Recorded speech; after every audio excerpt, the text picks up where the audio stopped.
दोस्तों कहते हैं कि दुनिया में जो भी पैदा हुआ है एक दिन उसकी मौत जरूर होती है और यही प्रकृति का नियम है। लेकिन बहुत से इंसान मरना नहीं चाहते और अमर होना चाहते हैं। इसके लिए बहुत से वैज्ञानिक शोध भी कर रहे हैं। इंसानों ने वैसे तो बहुत से इलाज ढूंढ लिए हैं जिससे वे बहुत सारी जानलेवा बीमारियों से बच जाते हैं, पर इंसानों का अमर होने का परीक्षण अभी तक सफल नहीं हो पाया है।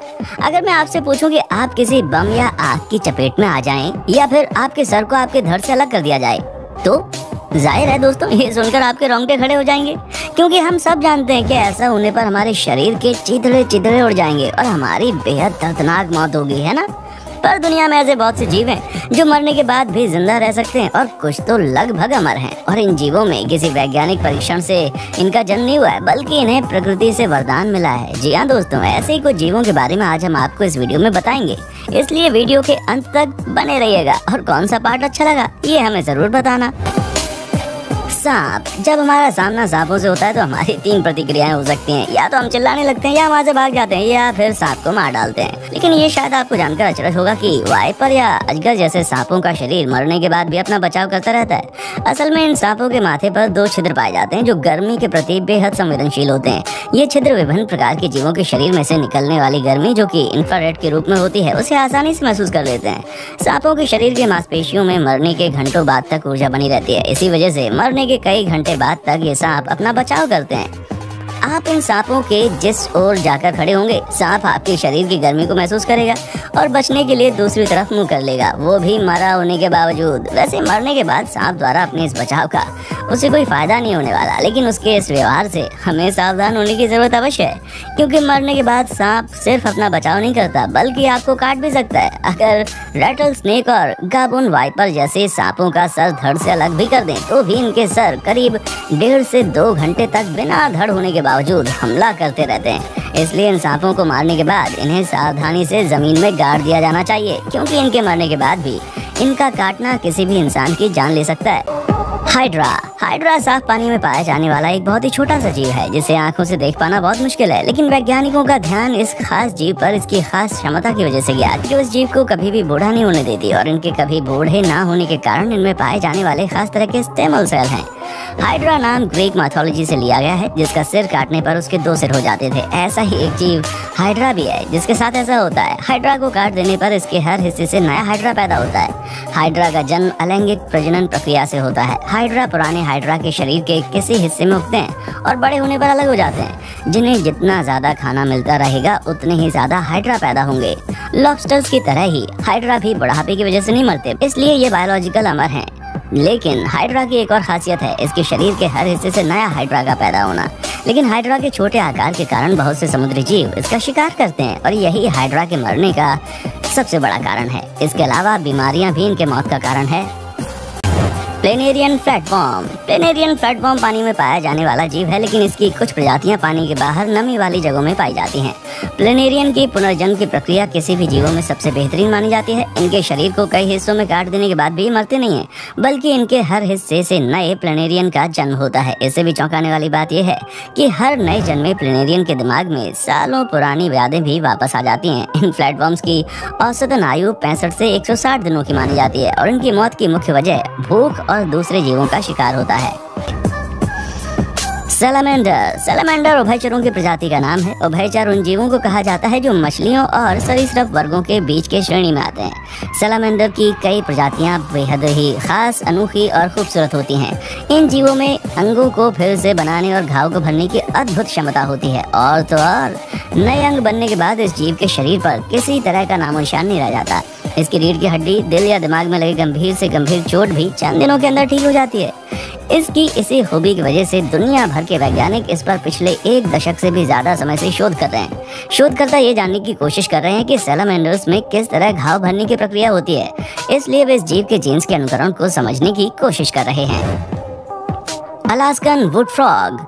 अलास्कन वुड फ्रॉग मेंढकों की एक ऐसी प्रजाति है जिन्हें प्रकृति से एक अनोखी शक्ति मिली है, और ये शक्ति है जब अलास्का के जंगलों में सर्दियों में तापमान 20 डिग्री से नीचे चला जाता है तो ये मेंढक हर साल सितंबर में अपने आप को 80% बर्फ में जमा देते हैं, और ये इस तरह जम जाते हैं कि कोई इनके पैरों को हिलाएगा तो वो टूट सकते हैं। इस दौरान ये मेंढक सांस लेना बंद कर देते हैं, इनका दिल काम करना बंद कर देता है और शरीर में रक्त प्रवाहित होना बंद हो जाता है। वैज्ञानिक आधार पर देखा जाए तो ये मेंढक मर चुके होते हैं क्योंकि इनके शरीर के प्रमुख अंग काम करना बंद कर देते हैं। लेकिन चौंकाने वाली बात यह है कि अलास्कन वुडफ्रॉग ये सब सिर्फ खुद को ठंड के मौसम में बचाने के लिए करते हैं, जिसे हम शीत निद्रा भी कहते हैं। और 7 महीनों तक खुद को जमाए रखने के बाद गर्मियों में जब इनके शरीर से बर्फ पिघलती है तो इनके अंग फिर से काम करने लगते हैं और ये फिर से अगली सर्दी आने तक साधारण जिंदगी जीने लगते हैं। ऑक्टोपस दोस्तों, ये तो हम सब जानते हैं कि ऑक्टोपस एक समुद्री जीव है। ये जीव बेहद लचीला होने के साथ साथ बेहद समझदार भी होता है।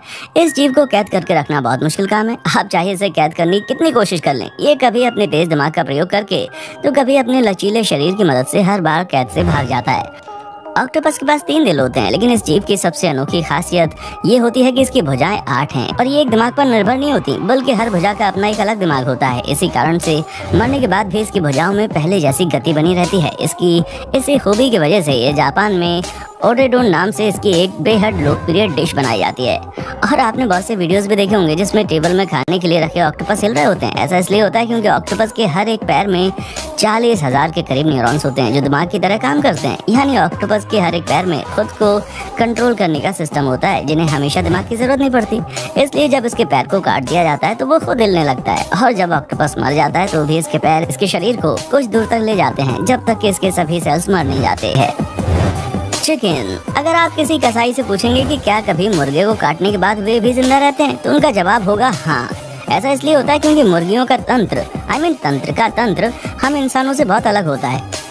इंसान के पूरे शरीर को काबू करने के लिए दिमाग की जरूरत होती है, लेकिन मुर्गियों में ये काम उनके शरीर में फैले ब्रेन स्टेम सेल्स करती हैं, जिस कारण उनका सिर काटे जाने पर भी उनका ब्रेन स्टेम सेल्स उनके शरीर को काबू करके रखता है और वे चल पाते हैं। हालांकि हर मुर्गी का सिर कटने पर वो जिंदा नहीं रहती। ऐसा तभी होता है जब मुर्गियों का सिर काटते समय उनकी जुगुलर वेन नहीं कट पाती। इस नस की वजह से ऑक्सीजन रहित खून शरीर में प्रसारित हो पाता है। हालांकि ऐसा बहुत कम बार होता है जब सिर काटने पर भी मुर्गी जिंदा रहती है, पर अगर कोई जिंदा रहती भी है ना तो सिर ना होने के कारण कुछ ही दिनों में भूख प्यास की वजह से उसकी मौत हो जाती है। अमेरिका में 70 साल पहले एक किसान ने माइक द हेडलेस चिकन नाम का मुर्गा सिर कटने के बाद भी जिंदा रहने का सबसे बड़ा उदाहरण है, जो कि सिर कटने के 18 महीनों तक जिंदा रहा था। चकित करने वाली इस घटना के बाद ये मुर्गा मिरेकल माइक के नाम से मशहूर हुआ। सबके मन में ये सवाल था कि आखिरकार ये सिर कटा मुर्गा इतने दिनों तक कैसे जिंदा रहा। बिना सिर के इसे इंजेक्शन से खाना और पानी पिलाया जाता था, जिस वजह से ये इतने लंबे समय तक जीवित रह पाया। और साथ ही रिपोर्ट्स के अनुसार माइक की चोंच, चेहरा और आंखें निकल गईं। लेकिन स्मल्डर्स का अनुमान है कि उसके मस्तिष्क का 80% हिस्सा बचा रह गया, जिससे माइक का शरीर, धड़कन, सांस, भूख और पाचन तंत्र चलता रहा। बीज दोस्तों, आमतौर पर पृथ्वी पर मौजूद हर जीव मरने के बाद अपना होश खो देता है और फिर उसके शरीर का कोई महत्व नहीं होता, क्योंकि उसके शरीर में मौजूद आत्मा ही उसका शरीर छोड़कर चली जाती है और फिर मरे हुए इंसानों को जला दिया जाता है या मिट्टी में दफना दिया जाता है। मधुमक्खियां मरने के बाद जिंदा तो नहीं रहती, लेकिन मरे होने के बाद भी ये डंक मार सकती हैं, इसीलिए ये सूची में शामिल है। मरी हुई मधुमक्खियां उड़कर किसी को डंक नहीं मारती, बल्कि अगर कोई मरी हुई मधुमक्खी को पकड़ने जाता है ना तो ये डंक मार देती है और अपना सारा जहर शिकारी के शरीर में डाल देती है। मधुमक्खियों के डंक में जहर और जहर निकलने वाली मांसपेशियां दोनों होती हैं, इसलिए इसके डंक को दिमाग की जरूरत नहीं पड़ती। यही कारण है कि जब मधुमक्खी मर जाती है ना तो डंक शरीर का इकलौता ऐसा हिस्सा होता है जो कि काम कर रहा होता है। इसीलिए मरी हुई मधुमक्खी को पकड़ने से पहले एक बार सोच लीजिएगा।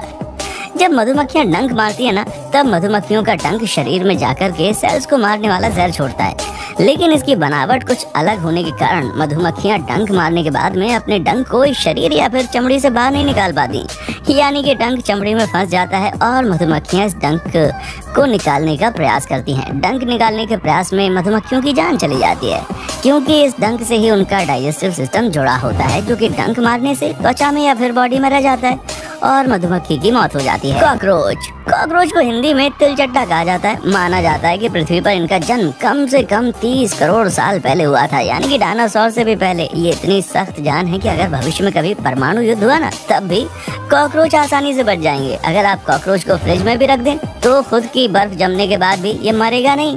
और सिर्फ इतना ही नहीं है, कॉकरोच के गर्दन काट देने के बाद भी इसे मरने के लिए कई हफ्ते का समय लगेगा।